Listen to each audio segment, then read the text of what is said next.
Now for this quick tip, say ah, e, e, oo.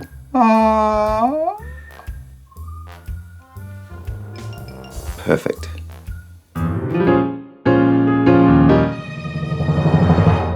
Hi, I'm Scott. You're watching Inside Musicals, the channel for all things musical theatre.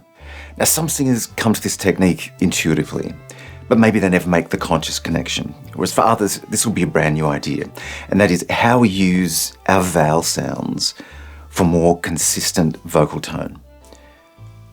Why would we even want more consistent vocal tone? Well, vocal tone is one of those unifying factors in the sound of the voice that separates amateur from professional. It's part of the character of the voice and it's closely related to resonance. Now, if you're not familiar with resonance or placement, check out my How to Sing series. We cover the basics there. I'll link that in the description. Now, resonance is how the voice vibrates through the bones and cavities of the body to amplify not only the volume, but the richness of the voice, the tone. The more resonance we have, the less we have to force from the throat. So resonance, good. Now, we know there's a connection between mouth shape and resonance. In the same way that a bottle or a glass resonates at a certain frequency,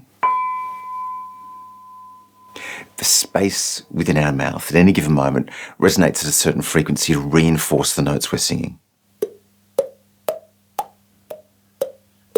Now, at the same time, each vowel shape produces a unique sonic signature within the overtones or timbre of the voice.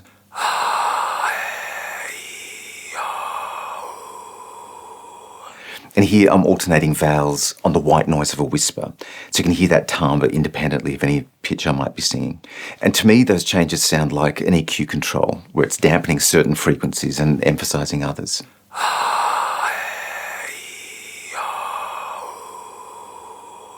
So what does that tell us? Well, the more consistent the vowel shape, the more consistent our vocal tone. The more we change vowel shape, the more uneven the vocal tone. So here's an example. If I sing with a pronounced Australian accent with all its diphthongs and triphthongs, I don't know how to love him. It's a small, tight sound, partly because of the Australian accent, and every accent has its quirks. But more than that, those diphthongs sound mushy because the mouth shape, and therefore vocal tone, keeps changing.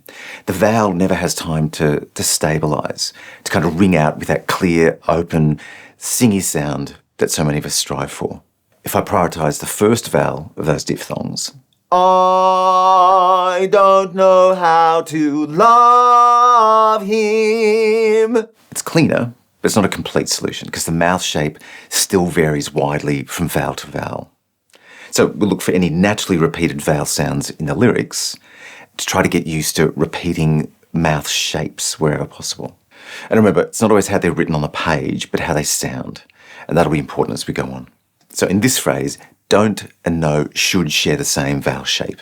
I don't know. Rather than I don't know. And here's where it gets interesting. Once we sustain a vowel, it's very hard to distinguish one from another. So we can replace them, modify them to be more alike than they are different.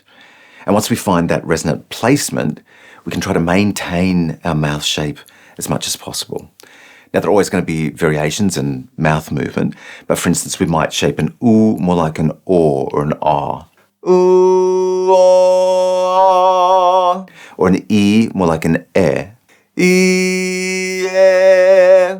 Now, all of those could be resonant, but some are simply more open sounding than others, and so they might be the sounds we prioritise. Now, if you're ever unsure about what vowel sounds to use, follow your ears, but start with shape. So a long jaw for openness, not so broad that it sounds grotesque, and lips slightly forward to contain the sound long enough to capture some of those vibrations. Resonance. But back to our phrase. Now, in a broad Australian accent, I is a diphthong. I. So let's change that ah to an ah for a more open sound. I. Now, don't and no share the same vowel sound, but instead of that oh diphthong, let's simplify it. Bring it forward into an aw sound. Don't know. I don't know. We can modify the word how, ow, to be more like our I sound, ah, how. I don't know how. Can you hear how the sounds start repeating?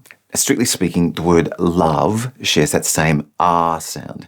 But if it gets too broad, love, we can modify it towards an sound, love. And if that E sound of him is too wide, we can modify it with an sound, hem, where the sides of the tongue release from the top teeth to create a bit more space in the mouth. And we barely have to change shape between those last two sounds, so we're getting consistency, even though it doesn't look like it on the page. So that whole phrase becomes, I don't know how to love him. It sounds ridiculous as speech, but surprisingly coherent when you sing it.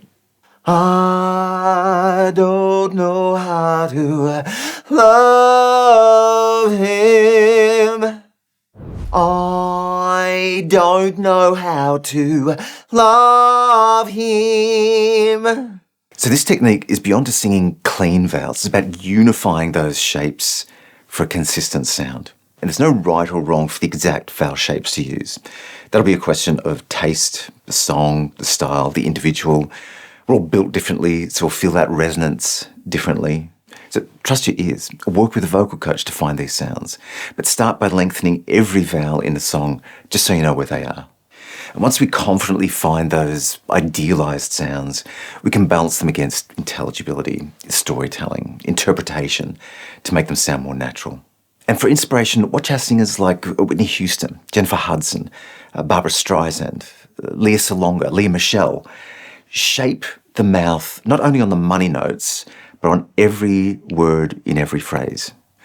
Have you ever consciously thought about using vowels this way? Is it something you already do? Are there any other vocal tips you could use? Leave me a comment. But for now, thank you so much for watching. I do love you.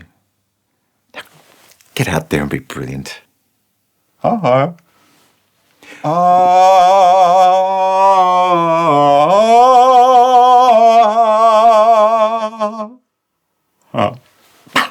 Perfect.